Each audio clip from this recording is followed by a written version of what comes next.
I thank you guys for tuning in to 26 Sports. It's your host, Mike Rether, and I'm on today with none other than one of the most electrifying men in Uh, martial arts, in Combates Global now, the one and only farmer of destruction, David Duran. How you doing today, bro? what's up, Mike? What's going down, brother? Nothing much, man. Glad to get you back on and glad to see that you got a return coming now. We got the return date. Everything looks to be official. Seen earlier you were sending in your test work and everything for your COVID test, so everything's ready to go, right? Yeah, man. I mean, we're doing all we can to try and adhere to whatever protocols these guys are putting in place. We're not in the clear yet. We got to get these tests back, and hopefully everything goes off without a hitch. Yeah, yeah. And hopefully, man, it's been a long time for so many involved with combates and yourself. Of course, you had the fight set for I believe it was March or April. Then we had August, and now here we are. It's gonna be April the following year. But you finally get that title fight. You finally get to step back into the howler, even though it's not against the same opponent. You finally get to step back in there. So how's that feeling? Just the fact that you're back in. Yeah, man. It's been quite the damn ride. I'll tell you that much. Definitely a sense of relief that we have a date. We have a warm body that intends to show up. Yeah. Uh, so it's been crazy, man. It's been crazy just staying focused at the task at hand and trying to just maintain your focus with what you're trying to accomplish over the long stretch of what has been, man, feels like over a year, Yep. but we're damn near right back in the same month that we started this Yep. whole madness with. So Yeah, and I could attest to it, man. I was one of the people that actually caught COVID, and I could say, man, it was not fun at all. It sucked, man. It's taken me up until honestly a week ago was when I was actually cleared from my doctor. Over 6 weeks, almost 7 weeks before they said that I was clear and ready to go. I still have to use an inhaler right now because of that.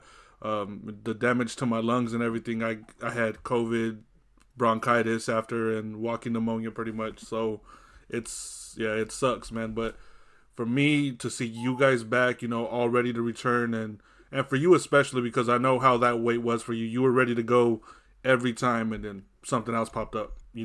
oh man, So yeah, for sure. I know you're ready to go, and as you said, you got a body that's ready to go. You got the fight date set, and the good thing is it's closer and closer and closer every day without something popping up like the other time. So that's the good thing to start off with. Besides that, though, man, knowing you're going to be going to Miami, of course it'll be without the fans for the time being. Has that hit you yet? The joy of just being able to return to get into that cage. No, man, it actually hasn't. It's one thing to. I think I've learned over the course of this process to not allow any type of joy to come over me when it comes to COVID. As you said, man, you've experienced COVID yourself, Yep. as have a lot of people, and it's literally changed the way that we operate and function as human beings every single day. From me being, at work and understanding what has to happen to, man, going to the grocery store, filling up your Yep. gas tank, right? I mean, it's changed every aspect of our life. And for anybody that thinks that COVID is going away, I mean, you're in for a rude awakening. Yep. It's here to stay. And there's a bunch of different mindsets when it comes to COVID, but just to get back to your question, no, man, I'm not going to allow any joy to enter the fact that we haven't arrived at that target date just yet. The only time I believe that I will actually have a sense of um, you know accomplishment or joy is after weigh-ins, and even then.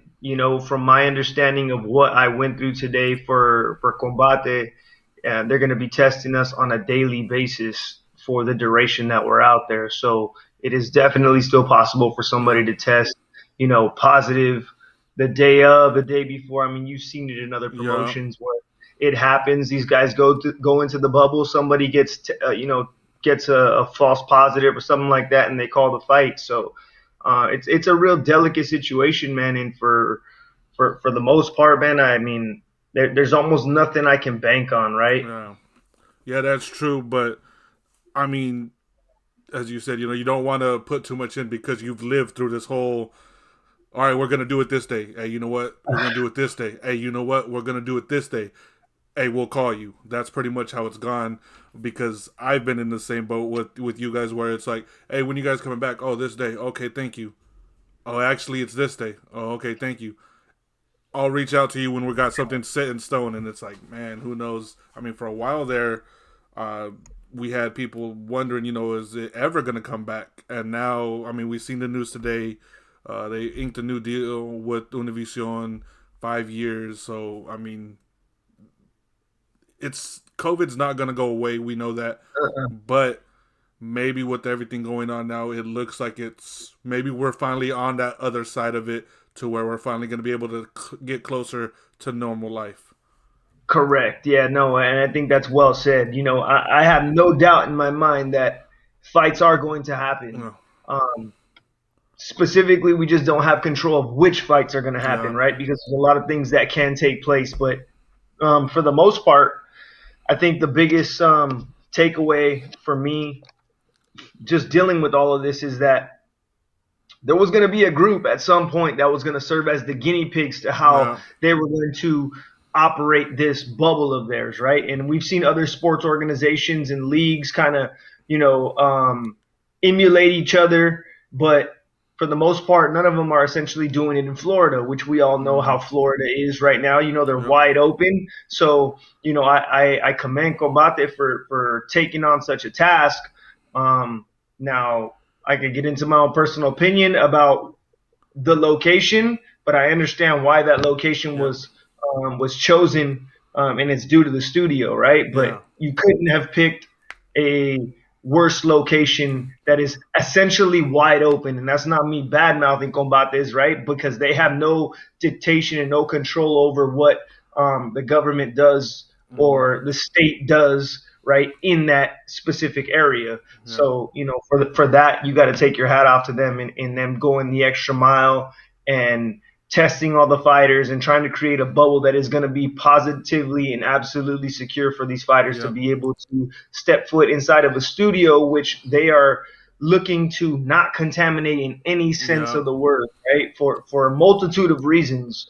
Production being obviously number one because that channel serves as a platform for a lot of people, not just in the United States, but you're talking about the Northern Hemisphere, right? So yeah, it's a very delicate situation in regards to that. But Florida's a different animal right now, yeah, man. Florida's definitely a different animal, and Combat is doing everything they can to try and alleviate the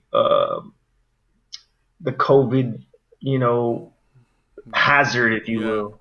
Yeah, and then especially with Combates, it's all these other states really didn't start saying, "Hey, we're going to open up to this level" until a couple weeks ago.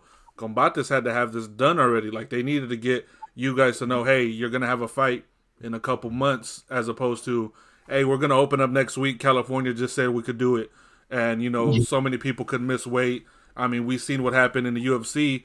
I cannot think of her name, where she fainted trying to make weight, and how bad would that be? Trying to make weight, dealing with the COVID restrictions everywhere. It was just not good. So yeah, as you said, commend them for doing the testing, creating an atmosphere to keep it from getting contaminated, God willing, and going forward with the show and getting you guys back in there in some sort of normalcy. Correct. Yeah. So I know, man. As you said, you don't want to think too far ahead, but you got this title shot, man, and you've been waiting for a year. And I know you said before the title's just the the name or whatever, but there's got to be some sort of feeling of pride with you that if you're able to get that fight, get that victory, that you could come home and hold that belt up high. Correct? Yeah, man, the belt, like I told you before, the belt and everything that comes along with that is just a byproduct of it, man. And for me, there's nothing greater than the task that's in front of me, and that's the other person that's going to be trying to take my head off, Yeah. And with all due respect, I gotta respect him enough to be able to look at him as the task at hand. Yes. Yeah, the belt would be great, but ultimately I'm going in there for the W. Yeah. Um, but yeah, man, I mean, my whole objective in me competing always, whether it would have been soccer, whether it would have been mixed martial arts. I mean, you fill in the sport Yeah. as you will, is always to leave my mark on the game. And this is an opportunity at history where you get to call yourself the inaugural Yeah. flyweight champion. So this is definitely one for the books. I'm looking forward to it. Win, lose, or draw, it's all gas and no brakes, baby. I mean, Exactly. that's literally all it is. Exactly. And as you said, it's the inaugural one. So whenever someone mentions Combates, let's say 10, 15 years from now, they're going to say, oh, well, David Duran was the first one that had that belt. He was the first one Correct. to hold it. So there's, as you said, there's just something there. It could be part of the legend of the company, down the road. Because as we all know, what Combates, there's always a hell of a show that comes on with these fights. Like I've told people before, I've seen people knocked out cold. I've seen arms almost get snapped. I've seen people suplex on the top of their head and bounce back up and continue to fight. So, I mean, I've seen your fight where you were landing bombs and the dude just kept standing there like, come on. And I remember you sitting there like, what's going to put this dude down? Like, what do I got to Yeah. do? So, yeah. And I think at that, you did it in his hometown, correct? That fight?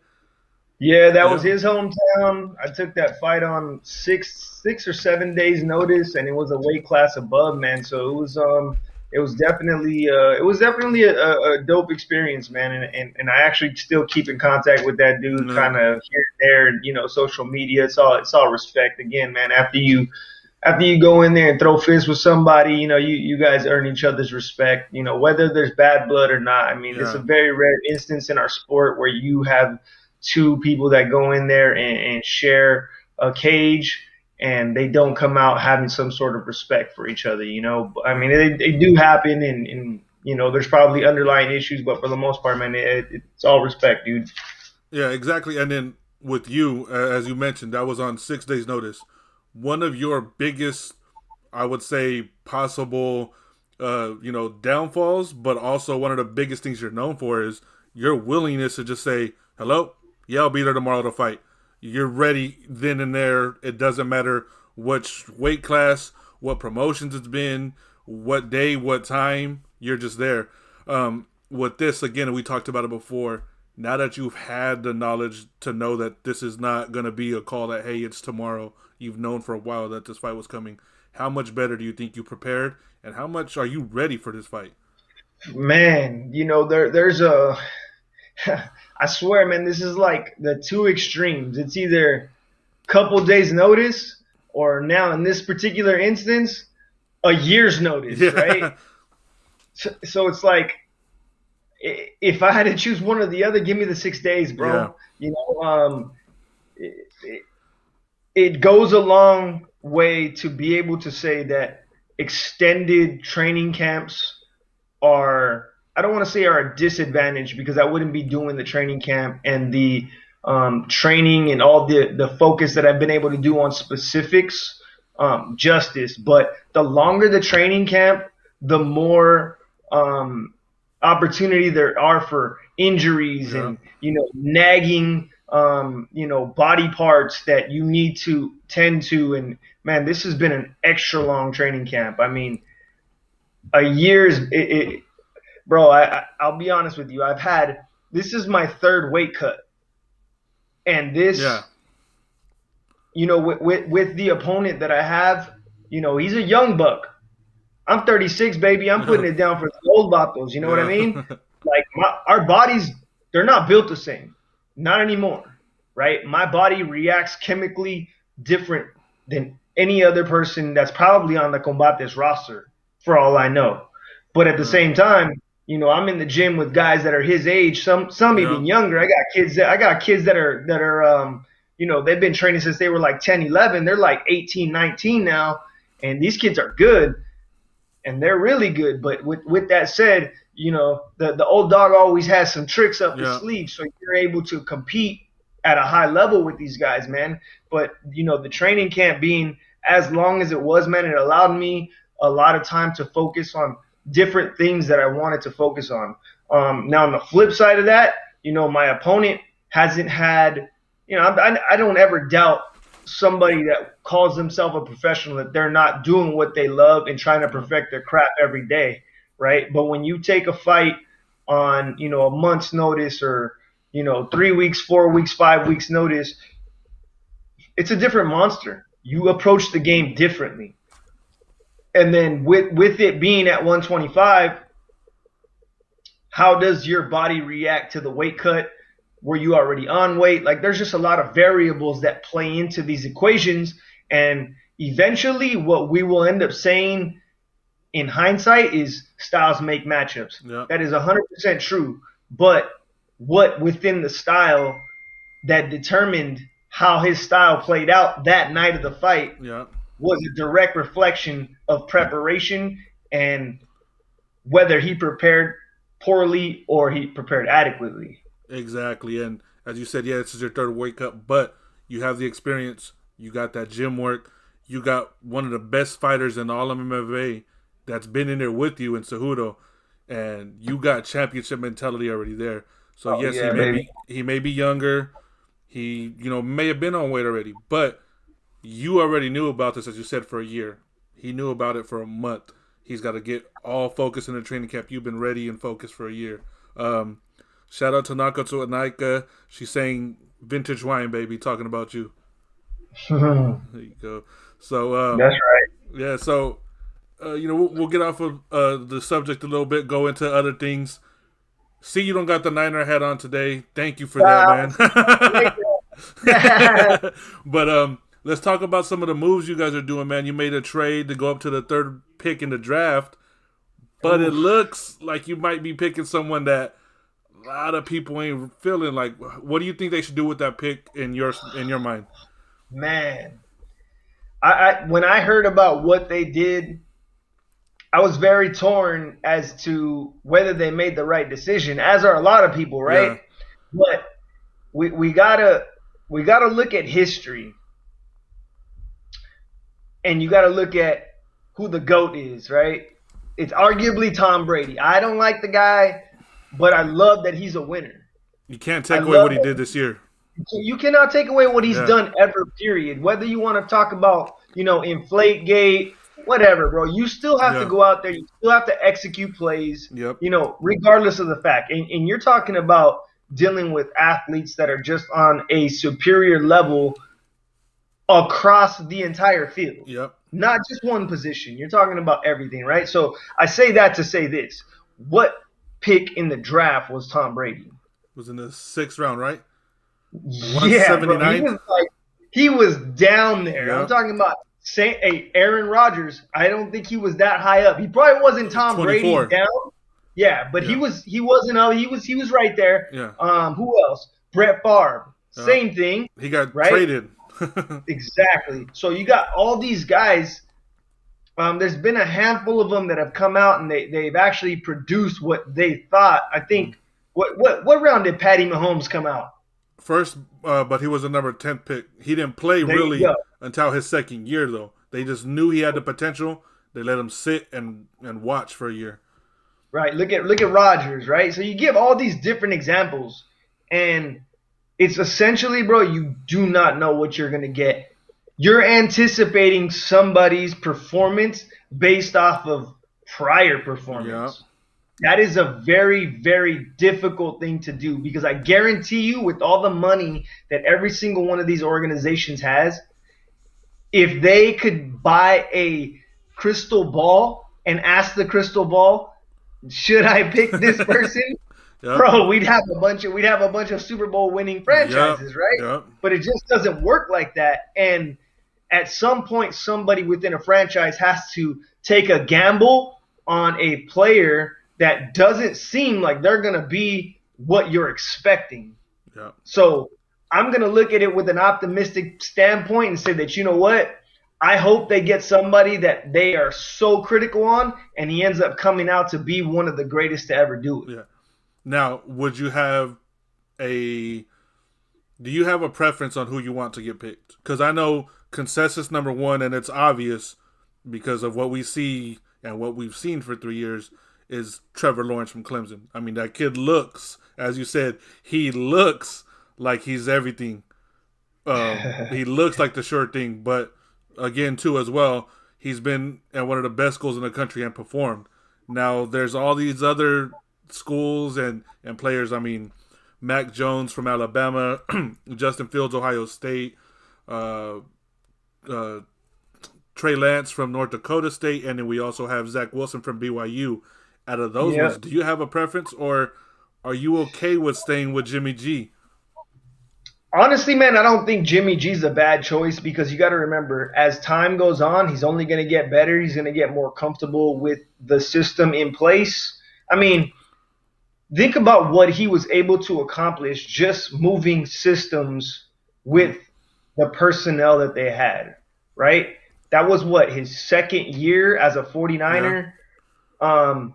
Move into a completely different system with the personnel that they had, and they just rebuilt the O line. yeah. So that O line's looking solid right now. But again, we go back to what we're talking about, right? Looks are deceiving, man. And I You can tell you know, that the Raiders had the highest offensive line last year, and they missed the playoffs. So yeah, yet again, yeah. So tisk tisk, yeah. buddy.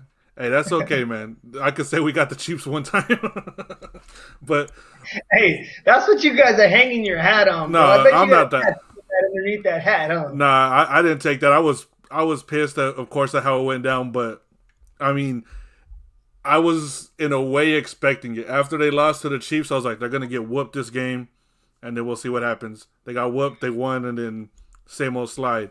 So I mean, I was kind of expecting it, but you as you know, as a fan of both of our teams, we always think, hey man, this might be the year, this might be the time, and then you just sit there at the end like, okay, because Yep. like for the Niners, your guys' year ended essentially with all the injuries that went down. I mean, people were getting I'm hurt gonna left tell and you right. what. It ended in game two, bro. When we lost Bosa, it was a wrapper. Yeah, Like that was it, dude. Like after that, it was just a string, yeah, of AC. We lost Bosa and we lost not Armstead, Solomon yeah. in the same Game game. Both torn ACLs. They even did an investigation in that the Jets field, game yeah, because they had just changed the turf yeah, in the Jet Stadium, and they wanted to make sure, right? right. So after that, bro, I already knew. I'm like, all right, we got Bosa and we got Solomon out. Like, it's a wrap. It was Our like defense is not the same. one series after the other. I remember, and then Yeah, man. yeah, then Jimmy G, Kittle, your running backs, your corners. Yeah, man, it was.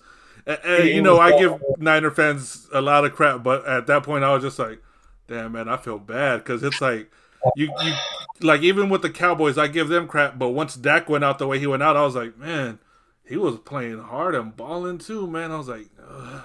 So yeah, I mean, at that point, you're kind of like, what can you do? So, You just throw but your hands up, bro. yeah, exactly. So all we could say is, hey, ready for this year, and hopefully with the COVID things hopefully getting better, we'll see some better things, and hopefully fans can return to the fields and to the games. So I think that's really what really affected some of the teams.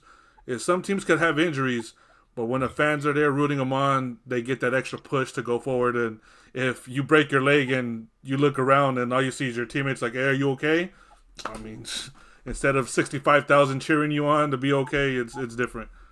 And you also got to take into consideration. Think about how many players opted out of the Yeah, season, yeah, during COVID, right? Like I I was very surprised to see New England get as far oh as they yeah, did and accomplish what they did with as many people as they had opt out of the yeah, season just basically due to COVID, right? yeah, And I mean, we got to remember that those protocols were put in place and it kept players from their family, Yeah. right? The same way that they did it with the NBA, except the NBA did a little bit different, where they were able to bring their family into the bubble Yeah. if they passed everything. Yep. NFL didn't work like that, right? Yeah. So there's those scenarios as too that definitely affected some rosters, right? Yeah. Like I guarantee you, New England would have had a I don't want to say a way better year, but they would have had a significantly Yeah. better year. A couple more games that they might have won if some of those players did not opt out and choose to sit out for the season. Yeah.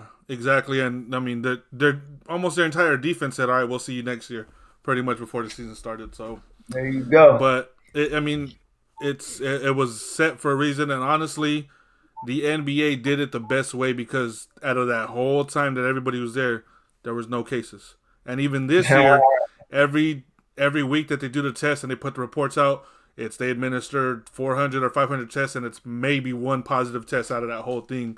And then you think about everywhere else in the country where you hear, "Oh, we got 50,000 new cases, 60,000 new cases," and it's like, come You on, got to man. remember. You got to remember who funds the NBA, though. Yeah.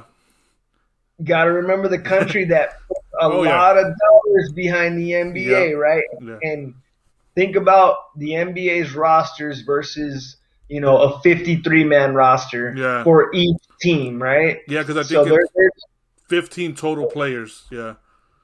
there's a big difference in cost and then the financial Yeah. backing, right? And then basketball, there's no equipment. You got a jersey, some shorts, and some shoes. Yeah. Everything else is all based off of your physical performance. Yep. Football, you got helmets, shoulder pads. Yeah. You got it's a lot more cost just involved all the way On around. what's on top of you. Yeah. Just equipment that you're wearing. Yeah. Now, take into consideration how much bigger is a football field than a basketball field. Oh yeah, definitely. And Right? like they said in football, you're running into each other full speed.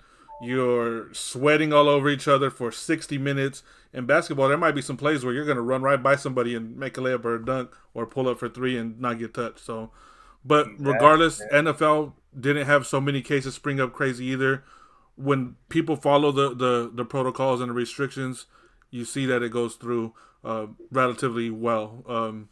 Of course, in other sports, we've had issues pop up because at the end of the day, as you said, going to put gas, going to the store, going to do something, you don't know if that person's carrying it. That person may not know that they're carrying it. I felt sick for 2 or 3 days before one day I finally woke up and I was like, I couldn't take a deep breath, and I was like, you know what? I need to go get tested. But I was out for a couple days because I didn't know. I thought it was cool. I thought it was good. I thought it was, I got a little cold because I wasn't feeling any of the other symptoms until I woke up and I was like, I can't breathe. My head hurts. I got a fever. I was like, it was 50 something degrees here in my house and my temperature was like 102. I was sweating, but then I was cold. Yeah, so once I did the test and it came out to be positive, and I was like, oh, and I'm calling everybody like, hey, I don't know if I seen you or I don't know if you were there, but I tested positive, sending text messages to people, and that's the worry. But now I'm like, all right, keep the mask on, do what we got to do.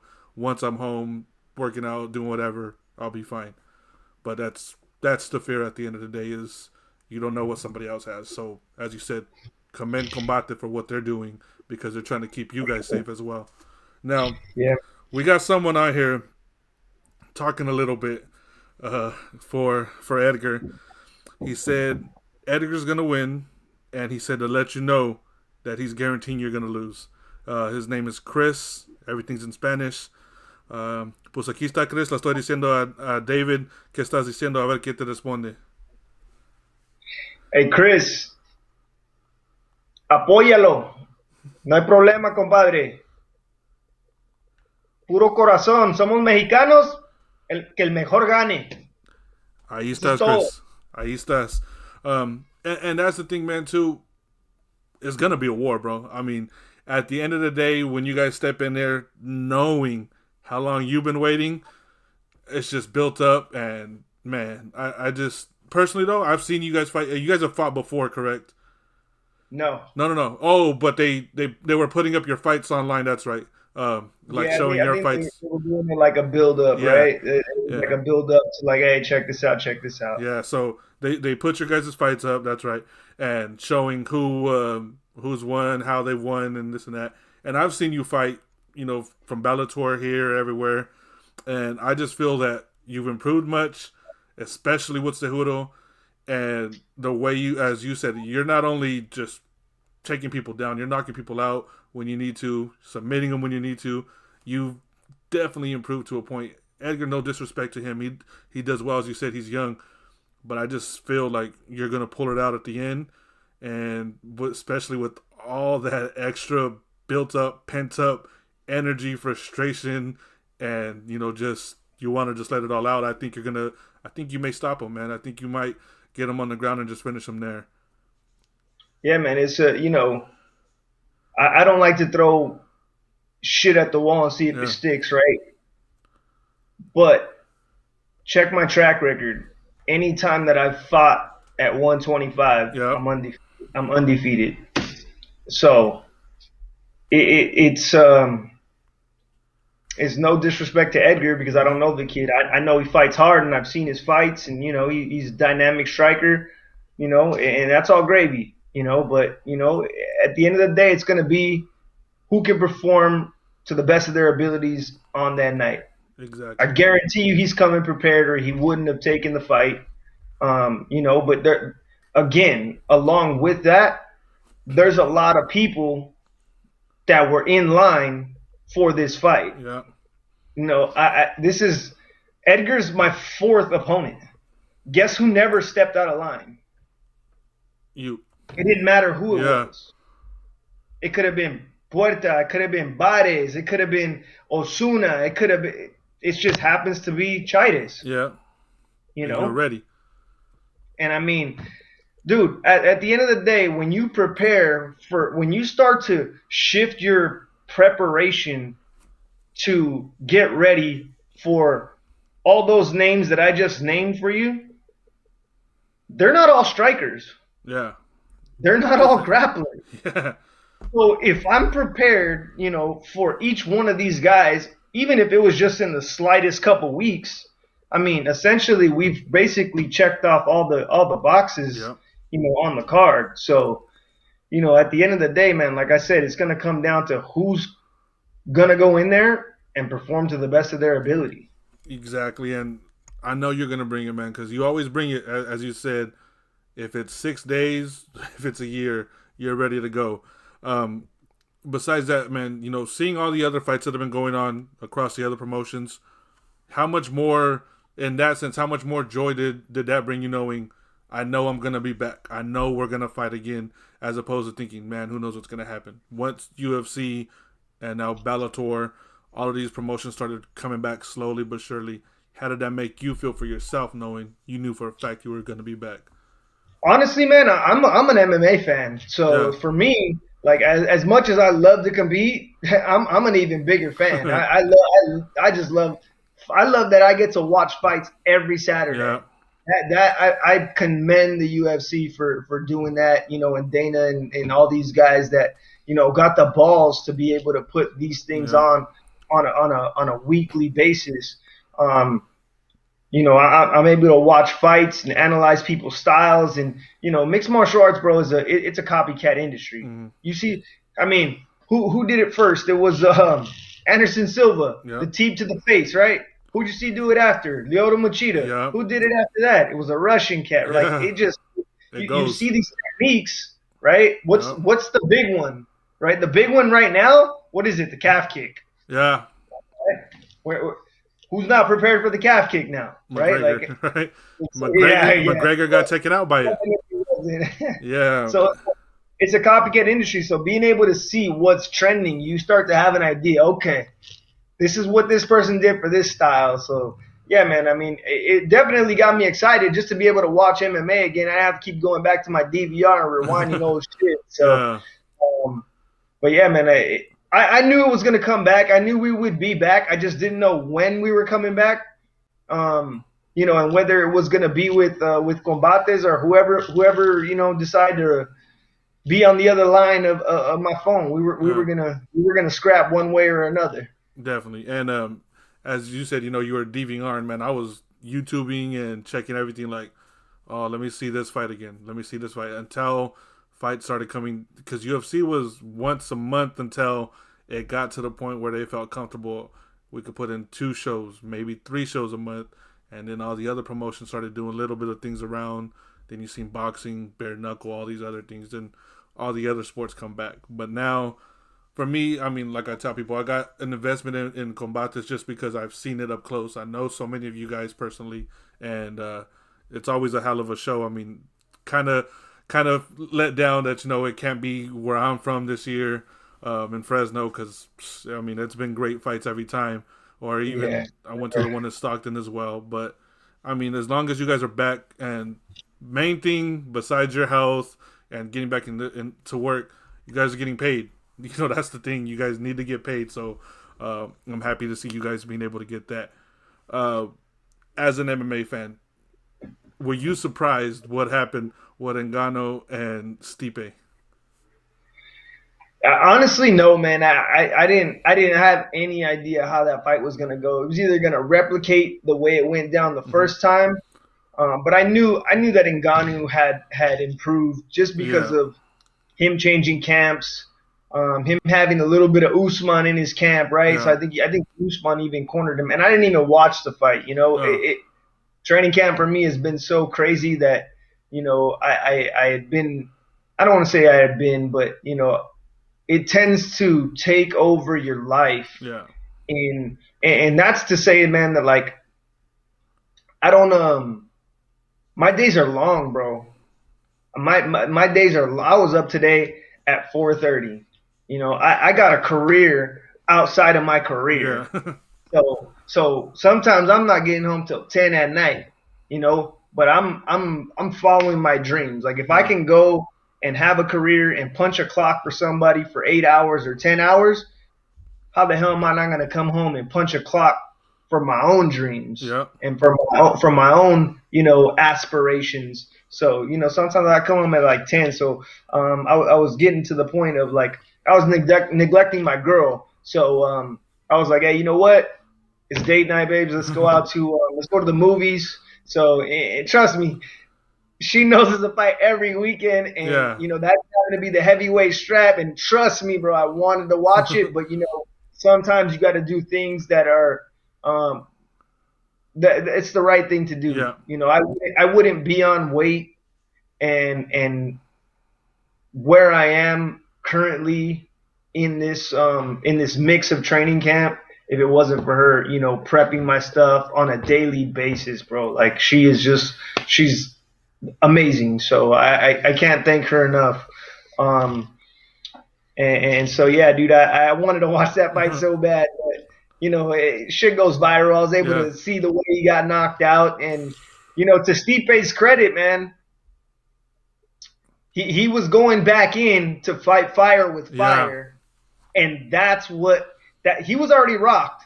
But he was like, all right, I already got hit. I'm gonna go in and I'm gonna try and crack this dude. And when he went to crack him, came with his hand down, and that's the one that put him out. Yep. He landed that right hand counter, thought he hurt him, and as you said, Ngannou has improved so much that quick left hook counter, man, was just pinpoint, and that was it.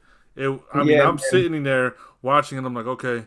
Oh, I was like, oh, he got him. Oh, he got up. Oh, and then I yelled. I was like, oh, and my daughter was like, what happened? I was like, oh, and she's like, oh, what the? And then she sees like, oh, wow, and I'm like, it happened so fast. It was and that's the thing about MMA, as you say, as a fan, you could be watching it, and the fight wasn't boring, but there's been fights where you're like, okay, and then out of Yeah, nowhere, Derek Lewis, Francis Ngannou. oh man, again, dang, I don't know, man. I want to see John Jones and Ngannou. I want to see if Jones is that great. I believe he's great. Is he that great? If he could conquer that, there's no question as who's the greatest of all time in MMA to me. I think Derek Lewis and Ngannou will be a complete. Oh, It'll be the exact opposite if they fought again. yeah, But yeah, I was referencing the first one because yeah, that they yeah, literally stood across from each other. I was like, oh my gosh, and I mean the judges had to give it to somebody, right? yeah. And that's the thing. Yeah, it was one of those fights where you're like, I was expecting something different, and you watch it and you're like, I guess he won. Yeah, sure, why not? But yeah, this Yeah, time There's no Were you way. gonna argue with Yeah, it? who won? Who was less boring this time? Yeah, I guess him. He was funny. Basically. So, yeah, but I agree with you. I think second time they're gonna. No, there's no way. Lewis has turned into that fighter that could be getting beat up for 20, 25 minutes, 23 minutes, 14, 13 minutes, and then land one shot and, oh, okay, yeah, you won. Because he has Yep. that, and he might be the only one that carries similar power to Ngannou, to where you could say Ngannou can go in there and just throw a wild punch, because if he gets caught, he might be done. So I think there's no Exactly. way they're gonna do that again. They would have to bring a firefight this time, and I think it would. But I would just love to see Jones and Ngannou again. I mean, go for this first time, just because that's that mega super fight in MMA now. It definitely is, man. And Jones wants to get paid, and Yeah, rightfully so. exactly. That the pay per view money that would bring in all that revenue, you got to get paid. My biggest thing is, since I cover both sports consistently in MMA and boxing, when I talk to some of the fighters in MMA and they're like, "Oh, I got paid 40,000," I'm like, "But you were the main event." And I talked to some of these boxers and they were the third or fourth fight on the card. How much you get paid? 200,000, 250. I'm like, damn. I was like, this dude was the main event for this promotion. You were a filler spot in essence for this card, and you got paid that Yeah. much. And it's like, man. So yeah. So when Jones says he wants his 8 or 10 or whatever, no, give it to him, You gotta, because yeah, you gotta give it to him, yeah, especially with his accolades, dude. I mean, yeah, nobody's done it like he's done it, and he's arguably the GOAT. Does he have a couple of asterisks next to his name? yeah, Yeah, he does. I mean, so on and so forth, right? But I think with that said, man, I run into this conversation a lot with people when it comes to boxing versus MMA, and there's a couple of things that we have to take into consideration, right? How old is boxing?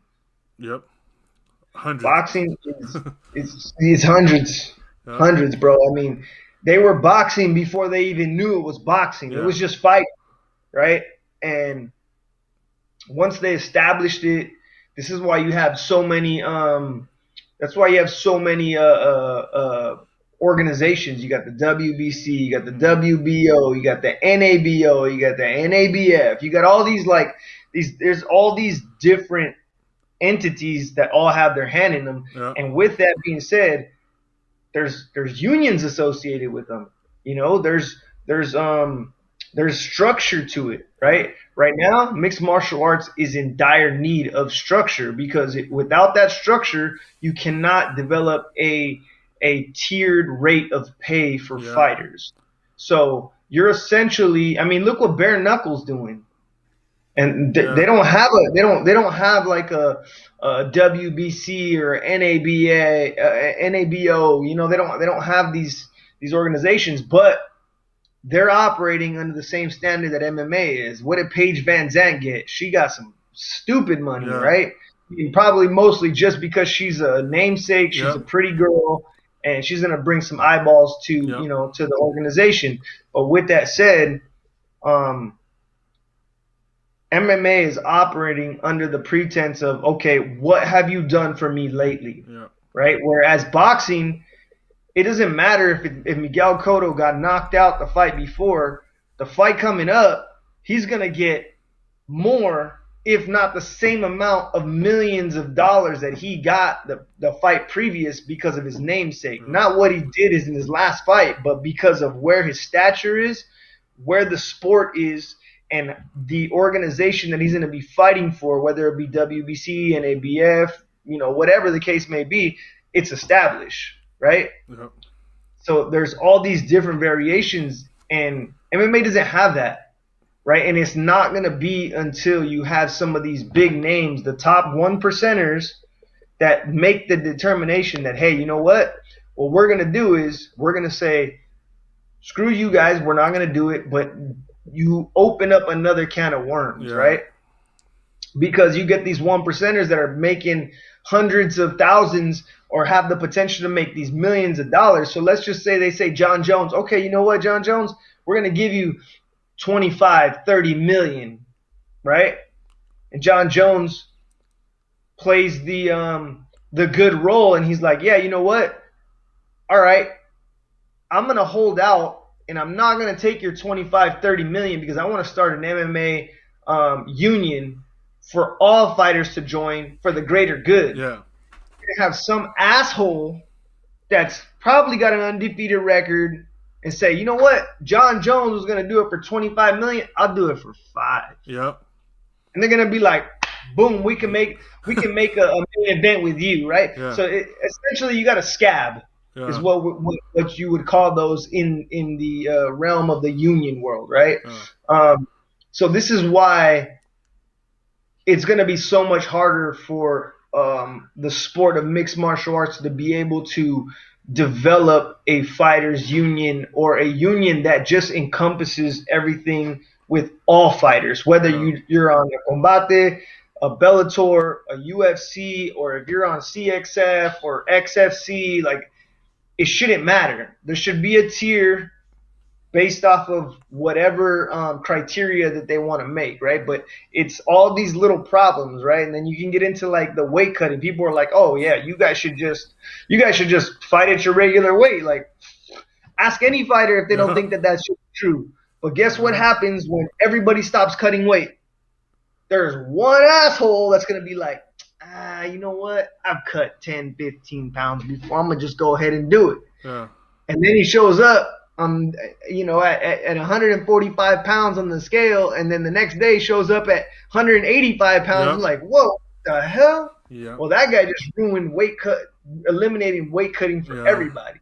Yeah. So it's a problem that I tell people is never gonna go away because you cannot remove the human factor of the willingness to do whatever it takes to win or have an advantage to Yep. be able to win.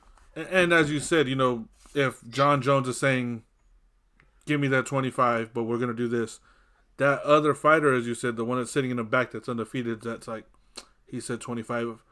I've never seen a million before. Let me get that 5 million if I can get it. You in your head, you're like, man, you're. How can you do this to us? But then the other side of you is like, man, if they offered me 5 million, how am I gonna say no to my family, to my kids, to my woman, to that new car, that new house? You start thinking that too, as you said, the human factor comes in because it's that idea. It's because once Jones did have a similar situation when he was gonna fight Sonnen, and he said, "Oh, you know what? Nah, the weight's not proper. The days to come up is not proper," and that whole card got scrapped. And all those fighters are like, "Well, thank you. Now I don't get paid," and it was because of one fighter. So similar things. So yeah, Yeah, man. it's It's the human nature that we have. And like I said, you go back to the weight cutting. Somebody's always gonna try yep, and gain that advantage. With being the heavier fighter inside the cage, and you can directly correlate that to somebody getting paid, yep, right? And saying, okay, you're gonna give me 10. You know what? I'm gonna do something for the greater good. And you got somebody else that wants the advantage for their own personal gain and yep, say, you know what? I'll do it for 2 million. I've yep, never even seen $2 million yep. dollars. Exactly, and you know what? We've seen that in boxing where fighters will say, "Okay, I'll come in at this weight. I've made this much money. You know what? Take 50,000 off of my cut. I'm only going to lose this much weight." Now you could have that same issue with those higher end fighters that are used to making the half a million, 400,000, something like that, and be like, you know what? Leave the title. I'll fight him, but I didn't cut that same amount of weight. We'll still fight, but the next day, let's say it's a 170-pound fight, welterweight, he blows up to 185, 86. The other one's 176, 77. To some people, they're like, oh, that's not that much of a difference. To the people inside of the fighting world, that other one's walking around close to his natural weight, while this guy barely went up 7 or 8 pounds because he Yep. struggled to make that weight. And one guy's fresh, one guy's clean, the other one's looking like crap and it's hurt in the first 20 seconds of a fight.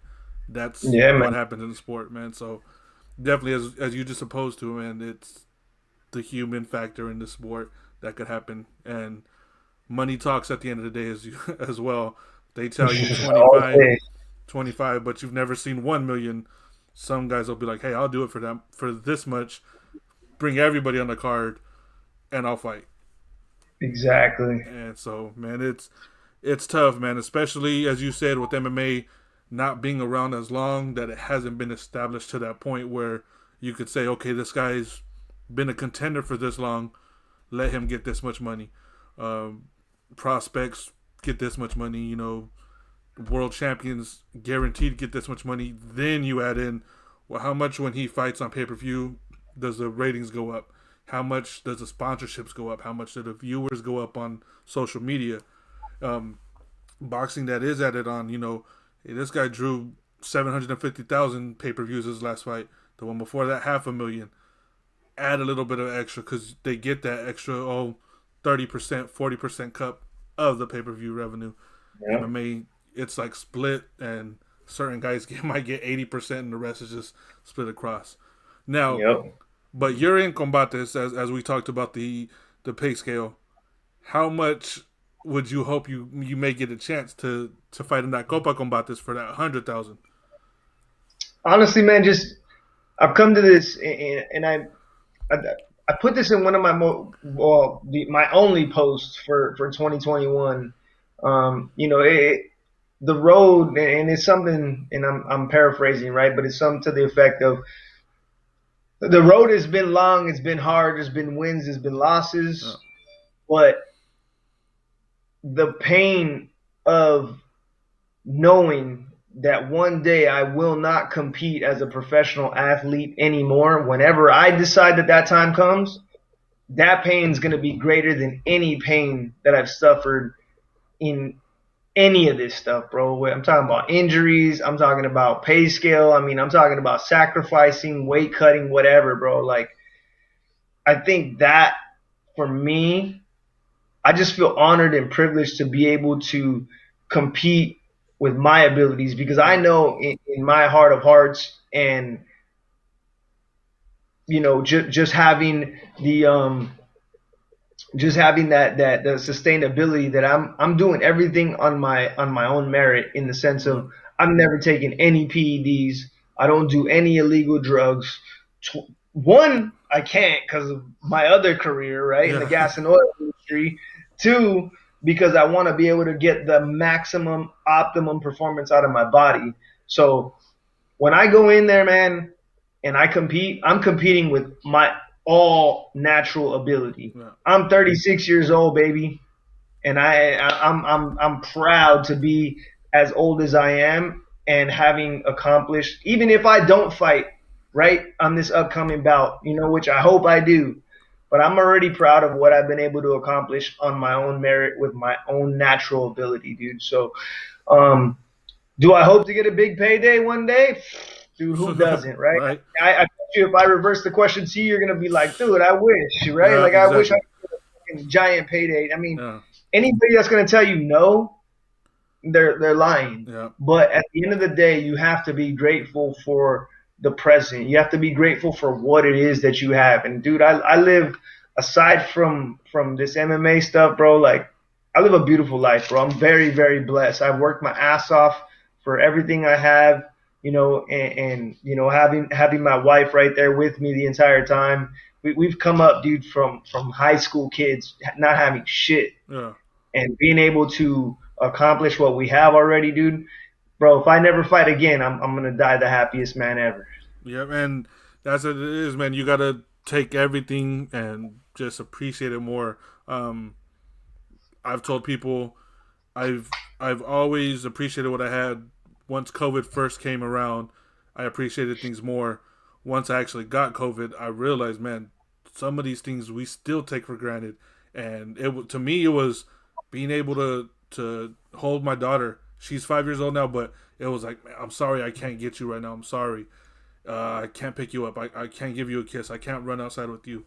And at the end of the day, now you're just like, man, we go outside every day now, kick the soccer ball around just to give her something to do, and that's what you're You talking don't about. Like, you don't realize how quickly it yep, can be taken from you, bro. It can be exactly. I mean the littlest things, right? And that's something that I take into my other profession as well. Is that like I hate to see people getting hurt at work because if somebody injures their finger, gets a finger chopped off, a hand maimed in the industry Yeah. that I work in, how does that affect them and their life personally, Yeah. right? What if you have a son and he plays baseball? Now you can't play catch with him, right? So like Exactly. I take that stuff very personal, right? But you got to understand that all these things play a key role in our lives, and we Yeah. don't realize how quickly, in an instant, it can be taken from us. Right? You talked about COVID, man.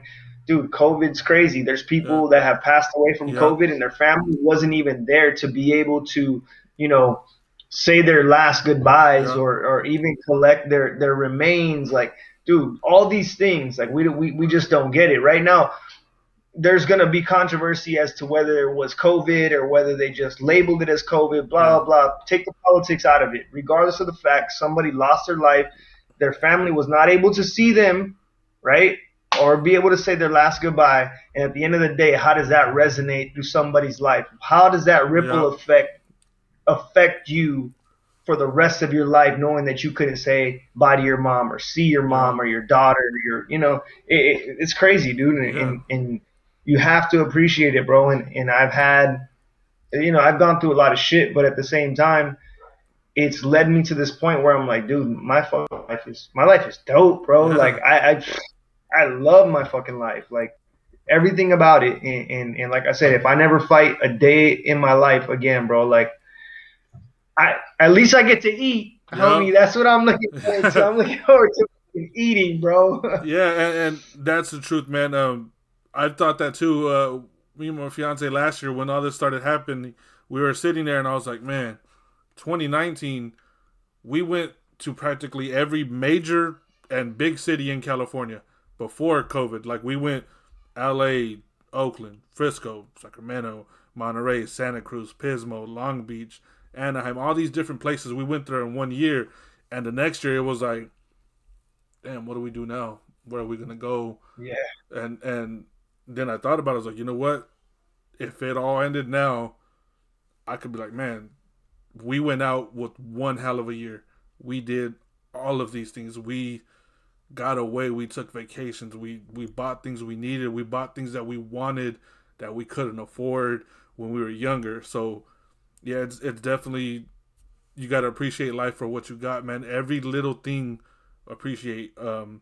Sorry to bring the mood down, whoever's watching, but I got a uh, friend. I got a friend, man. He named Anthony. Shout out Stacks. He had a similar situation. He caught COVID. Him and his wife. He talked about how hard it was for him. He improved. He actually lost his wife while she was in the hospital because of the oxygen level. Um, they told him it was doing better that same night. Took a downturn. She passed away. The strength that he's shown has been impressive to me, but I know he can't be showing the strength all the time, and that's what you're talking about. How did it affect him personally? His kids, grandkids, and all that, just like that. It was one yeah, day, man.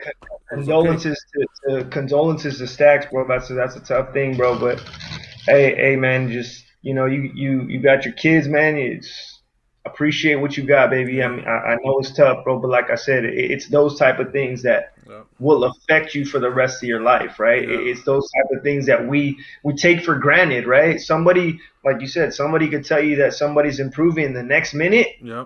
it's going the complete opposite way, and you have no control over it. You have no dictation over it. It doesn't matter how much money you have. None of Exactly. that matters, bro. Like, doesn't matter how many houses you have, what kind of car you like.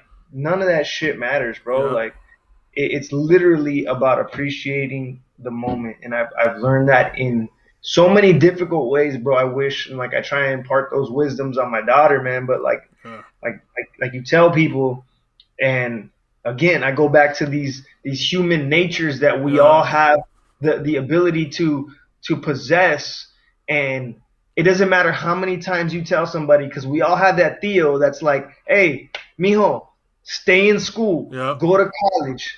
Where the hell are we at? Did we listen to him? Ah, Theo, yeah, but we learned the hard way, right? I bet you yeah, we're all like, fuck, I wish I would have stayed in school. It yeah, don't matter how many times you tell somebody, bro. As humans, we got to learn the hard way. And yeah. that's the unfortunate thing, bro. Yeah, and it's true. There's certain things that I'm like, man, if I would have just stayed and done it, maybe I wouldn't have had to do it all this way on my own. But as we know as well, there's also a beauty in the struggle because once you do get Fuck there, yeah. you're just like, man, I earned this, man. Like you know, man. I mean, when I posted shout out Vegas Sports Daily, when I got that message, man, they're like, hey, we want you to come aboard, help us with all sports, not just one, all sports. Let That's us know what dope. you think. I was like, I like sat back, man, and I was like, cool. That's it. That's the first part of what I've been trying to get to, and That's it. yeah, it was like that moment, as you said, you're just like, whew, like all that work, and then I got messages like, oh, congratulations, man, good for you. I've been watching you grind, and it's like, finally, like it was just, damn, there it is.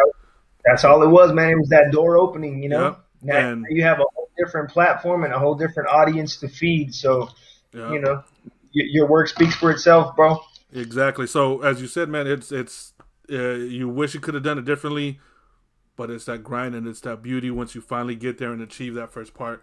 Like I know you're gonna get there next week, bro. I know everything's gonna be good for you, man. You work your ass off, man. You were straight 100% soldier person, man. Like one of the realest people I know. We don't just talk Appreciate about it. MMA or fighting and all that when we speak. Sometimes it's just like, man, how you doing? How's the family? How's this? So Yeah, just that's bullshit.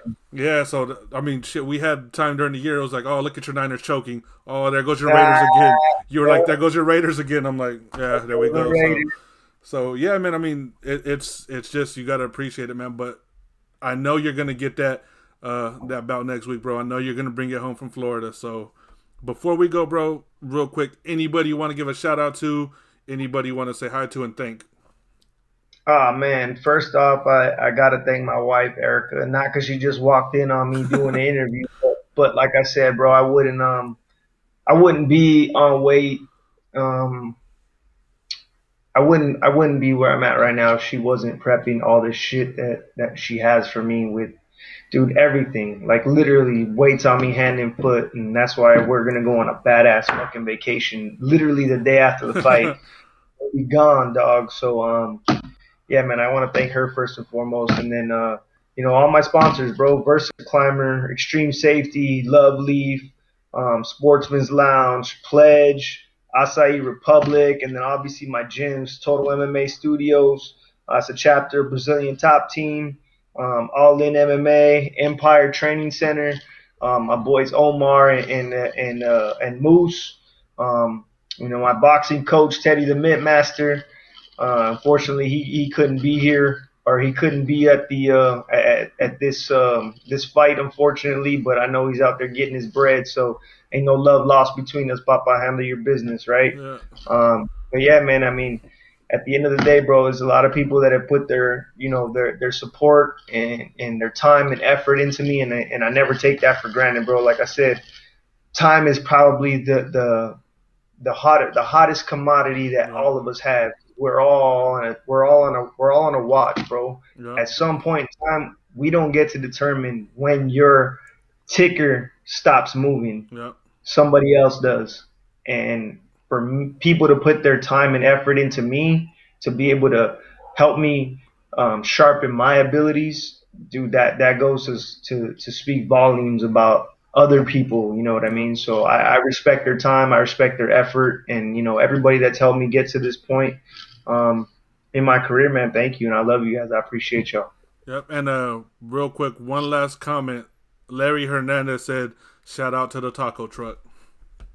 Ha! That's right. That's right. Yeah. I cannot wait for that damn taco truck. I'll tell Oh, you that goddamn much, bro.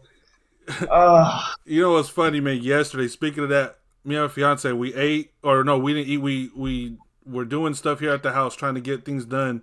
It was probably about 6:30, 7 o'clock, and I was like, man, I'm hungry. She's like, me too. I was like, let's go get some fruit, like the fruit stands, where they have the fruit in fruit, yeah, the yeah, yeah, watermelon yeah. where they mix everything. Dude, we drove around for about half an hour and could not find one. There is no more Oh man, pain. There is no I more got one. pain in that. I got the one at each corner of my house, dog. No, well, it's there now. Where it normally is at, it's Oh, there today. but when you wanted it, it wasn't there. Yeah, I was like, Yeah, we that makes drove around from one side of town to the other, and I was like, Man, I don't even care what we eat no more. Like, whatever. Give Ah, me a damn sandwich, whatever. Like, all right, but yeah, man. So man. All that sounds bad. yeah, but yeah, to the taco trucks, man. They keep feeding us whenever we need a quick one. So definitely, man. But for me, man, thank you for coming on, bro. As I said, we always stay in contact. Best of luck to you next week. Hopefully everything goes good. I do believe you're gonna bring that title home. For everybody watching, April 9th, Combates Global is back from Miami in studio. It'll be on Tu DN in Spanish. English, I'm not sure yet if it's going to be on Access or a different channel, but it'll be on live. Tu DN, honestly, probably the best way to watch it is in Spanish because they bring the most emotion to any commentary that's available. So you're definitely going to watch it. It might even be on Univision. Oh yeah, it is. Also on the apps, I believe it's gonna be that they have as well. So there's always Yes, gonna be sir. a way to watch it. I believe it's gonna start 9 p.m. or maybe 7 p.m. Not 100% sure, but it'll be on. And trust me, if you haven't watched one card of Combates, do it, and you will not regret it. You'll want to see it every single time from here on out. So for everybody tuning in, thank you guys for tuning in. This Friday, I also have Combates Global's women's fighter Lucero La Loba Acosta. She'll be on this Friday, same time, 4 p.m. Pacific, 6 Central, 7 Eastern. And she'll talk about her return to the Jaula the week after David's return to the Jaula. So, again, thank you everybody for tuning in. David, thank you for coming in, bro. Appreciate it. Get that win next week, bro. And we'll speak definitely soon. Everybody else, we'll see you on Friday. Thank you guys for tuning in.